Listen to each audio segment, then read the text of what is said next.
Maithili express की शानदार प्रस्तुति।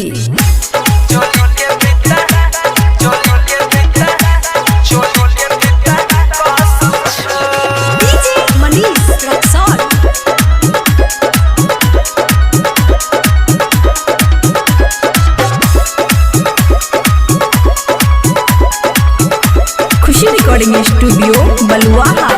गे छौरी ऑर्केस्ट्रा वाली गे छौरी ऑर्केस्ट्रा वाली चोली के फीता कसल छो। गे छौरी ऑर्केस्ट्रा वाली चोली के फीता कसल छो। चोली के फीता कसल छो। चोली के फीता कसल छो।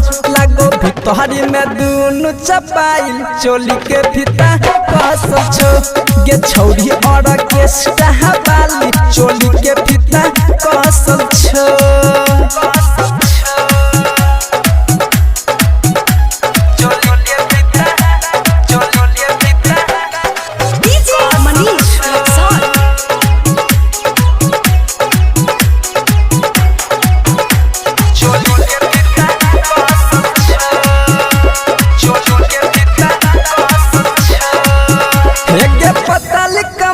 तोहर नमहर बुझाई छौ। ओठावा के लाल छौरी तोहर चुसाइल छौ। ये पतली कमर तोहर नमहर बुझाई छौ। ओठावा के लाल छौरी तोहर चुसाइल छौ।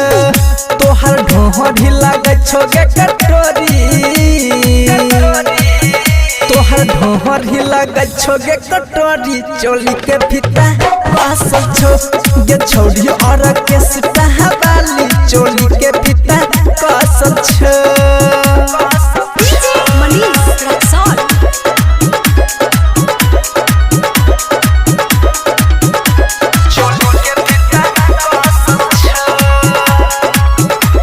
खुशी रिकॉर्डिंग स्टूडियो बलुआहा। कानावा के बाली तोहर चूहू मच्छो गाल गे। देखे देखे बुढ़ाबो भेल छो बेहाल गे। कानावा के बाली तोहर चूहू मच्छो गाल गे। देखे देखे बुढ़ाबो भेल छो बेहाल गे। उदय रहतन भेल दीवाना।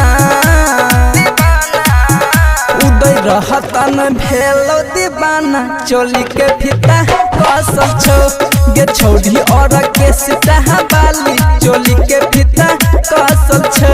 चोली के फीता कसल छो। चोली के फीता कसल छो। लागो भितरी में दूनु चपाइल चोली के फीता कसल छो। गे छौरी ऑर्केस्ट्रा वाली चोली के फीता कसल छो। खुशी रिकॉर्डिंग स्टूडियो बलुआहा।